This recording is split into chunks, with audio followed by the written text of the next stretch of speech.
So do I, nəzə do I bölməsindən 2 sualın izahına baxırıq.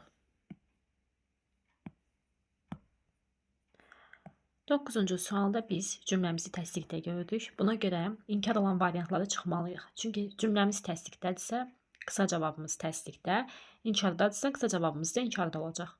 B variantını çıxırıq. C-də nazə inkar yaratdığı üçün çıxırıq. D-də də yenə inkara görə çıxırıq.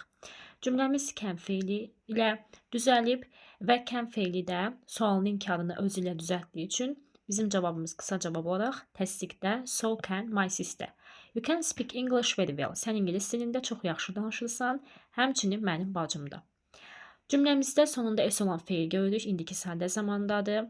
Üçüncü şəxsin təkində sualı dazla düzəlir və təsdiqdədir. Deməli, baxırıq ki, bizə təsdiq lazımdır. Burada da təsdiq but olmaz. Çünki but ziddiyyətdir. Burada təsdiqdirsə, burada inkar verəndə biz but yaza bilərdik. Doesn't, yəni olmalıydı burada. İkinci doğrudur. Üçüncü doğrudur. Cümləmiz təsdiq olduğu üçün nazə inkardır, doğru deyil. Daha çox aydın faydalı izahlar üçün kanalıma abunə olmağı unutmayın. Sağ olun.